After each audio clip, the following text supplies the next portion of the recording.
வணக்கம். Shivani home kitchen நம்ம சேனலை சப்ஸ்கிரைப் பண்ணாதவங்க சப்ஸ்கிரைப் பண்ணிருங்க. கூடவே வேற பெல் ஐக்கானை ப்ரெஸ் பண்ணிருங்க. வாங்க வீடியோக்குள்ளே போயிடலாம். வணக்கம். Shivani home kitchen. இன்னைக்கு நம்ம ஒரு சூப்பரான ஸ்நாக்ஸ் ஐட்டம் பார்க்க போகிறோம். மிக்சர் எப்படி செய்கிறதுன்னு பார்க்கலாம். ஃபஸ்ட்டு தேவையான பொருட்கள் என்னென்னு பார்த்துடலாம். 1/2 கிலோ கடலை மாவு, 1/4 பங்கு பச்சரிசி மாவு, தூள் உப்பு, பெருங்காயத்தூள், சமையல் சோடா. இப்போ இது நம்ம எதுக்குன்னா ஓமப்பொடி செய்கிறதுக்காக எடுத்து வச்சுருக்கோம். இப்போ காரா பூந்தி செய்கிறதுக்காக ஒரு கப்பில் கடலை மாவு, 1/4 பங்கு பச்சரிசி மாவு, கொஞ்சம் மிளகாத்தூள்.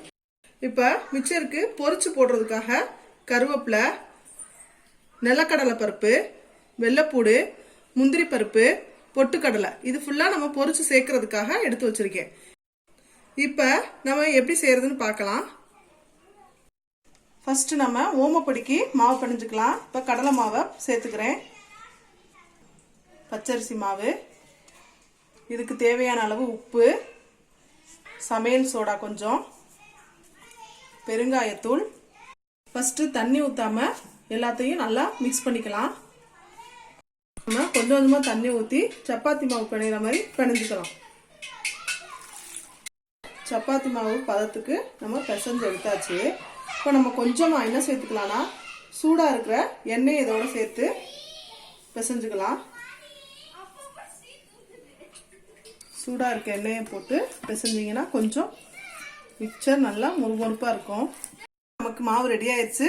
இப்போ நம்ம இதை போட்டு எடுத்துடலாம் எண்ணெயில். இப்போ எண்ணெய் காஞ்சிருச்சு.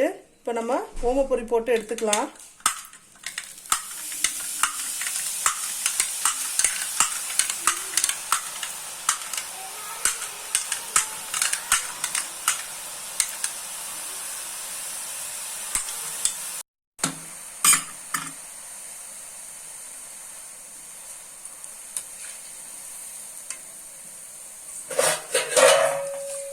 அவ்வளோதான், சீக்கிரமாகவே ரெடி ஆயிரும். இப்போ லைட்டாக ஒரு பிரட்டிட்டு நம்ம எடுத்துட வேண்டியதான்.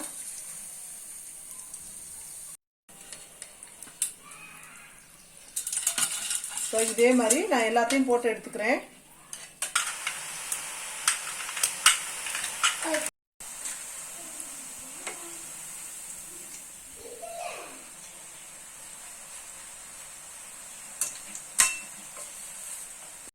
இப்போ மிக்சர் செஞ்சு முடிச்சாச்சு. இப்போ நம்ம அடுத்து காரா பூந்திக்கு மாவு பிசைய ஆரம்பிச்சிடலாம். கடலை மாவு 1/4 கப், பச்சரிசி மாவு, மிளகாத்தூள் அவங்கவுங்க தேவைக்கு ஏற்ற மாதிரி போட்டுக்கிறோங்க. கொஞ்சம் உப்பு, கொஞ்சம் சோடாப்பு, பெருங்காயத்தூள் கொஞ்சம். ஃபஸ்ட்டு கையில் மிக்ஸ் பண்ணிக்கிறேங்க. தண்ணி ஊற்றுறதுக்கு முன்னாடி கொஞ்சம் கொஞ்சமாக தண்ணி ஊற்றி பிணைஞ்சிக்கலாம்.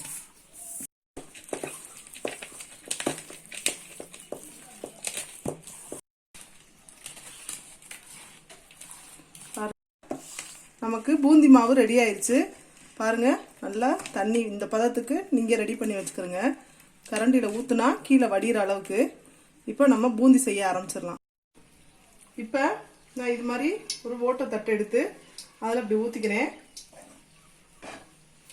ஊற்றிட்டு அதை லேசாக நீங்கள் இப்படி தேய்ச்சிங்கனாவே பாருங்கள், நல்லா காரா பூந்தி அழகாக விழுகுது.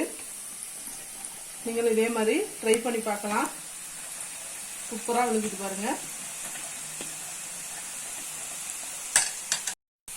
இப்போ காரா பூந்தி நல்லா வந்திருக்கு. இப்போ இதே மாதிரி நம்ம எல்லாத்தையும் போட்டு எடுத்துக்கலாம்.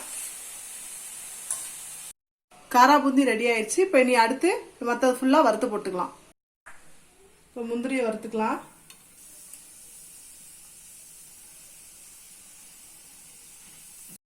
இப்போ முந்திரி வறுத்துருச்சு. நிலக்கடலை பருப்பை வறுத்துக்கலாம். இப்போ இதை எடுத்துடுறேன். வெள்ளைப்பூட லைட்டாக நச்சு வச்சிருக்கேன். அதை பொரிச்சு எடுத்துடலாம்.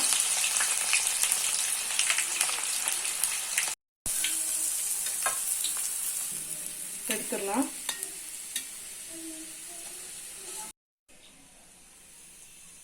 இப்போ பொட்டுக்கல்லை போட்டுக்கலாம். இப்போ பொட்டுக்கல்லை எடுத்துடலாம். இப்போ லாஸ்ட்டாக கருவேப்பிலை போட்டுக்கலாம்.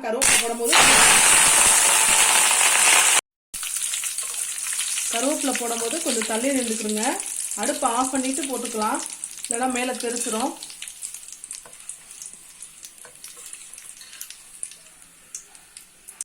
கருவேப்பிலை ரெடி ஆயிடுச்சு. இப்போ ஃபர்ஸ்ட் நம்ம ஓமப்பொரியை உடைச்சுக்கலாம்.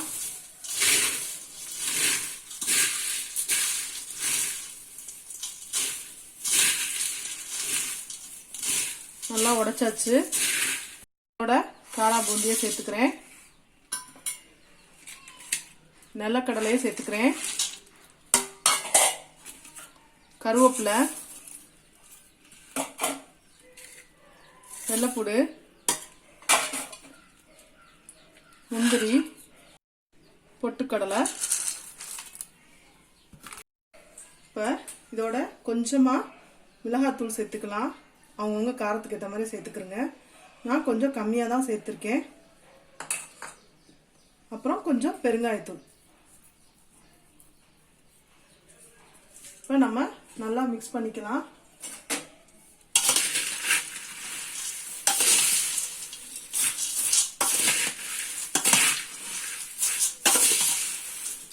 மிக்சரை அப்படியே மிக்ஸ் பண்ணும் போதே வாசம் சூப்பராக இருக்குது. இந்த ஸ்மெல்லு கொஞ்சம் வேலை ஜாஸ்தி தான், ஆனால் நீங்கள் வீட்டிலேயே செஞ்சீங்கன்னா நல்லா ஹெல்த்தியாக இருக்கும்.